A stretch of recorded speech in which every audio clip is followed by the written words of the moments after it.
Hello, Pepsters! Kami ang Tres Marias!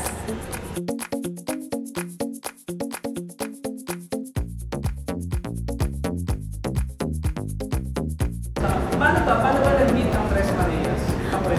Nakakatuwa kasi Nung baby pa ako. noong nauso yung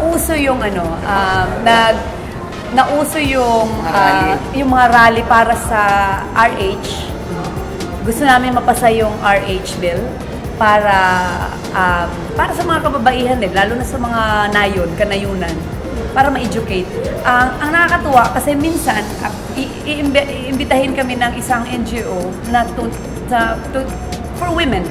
At Miss Bayang, pwede ka bang kumanta? Sige, wala pong bayad. Okay lang kasi gusto ko mapasa. Pagdating ko doon, nandun na si Lolita. Nandito ka rin, gano'n. Tapos biglang nandito rin si Cookie. Parang, uy, nandito kayo. So, isang araw, may si Marlea. May nagsabi na, nandito na ang Tres Marias. Puro yan, hindi kami nangingin ng budget. Katagalan, binibigyan na kami ng pamasahe. Pero pag lumayo-layo na yung rally. So, talaga, doon kami nag-start. Tapos, tinuloy-tuloy na kasi magkakaibigan naman kami. Tsaka masaya. Ang sarap. Kayo naman ni Bayang. Kasi alam na namin. Hindi kami mag-girlfriend. Ay, okay lang din kami mag-girlfriend. Sige, machismis kayo. Bahala kayo. Nung kayong dalawa naman ni Cookie, paano naman kayo nagkakaroon ng mag-girlfriend? Paano kayo nag-meet?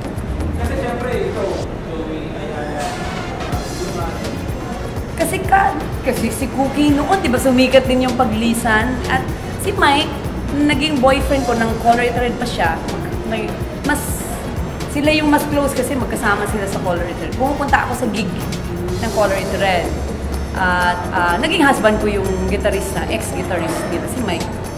Yun yung connection namin. At the same time, nagkakasama kami sa Lian Alejandro na yung The Musical na ginawa ni Gary Granada, yung music. Kasama kami. Doon yata tayo nag-start maging close.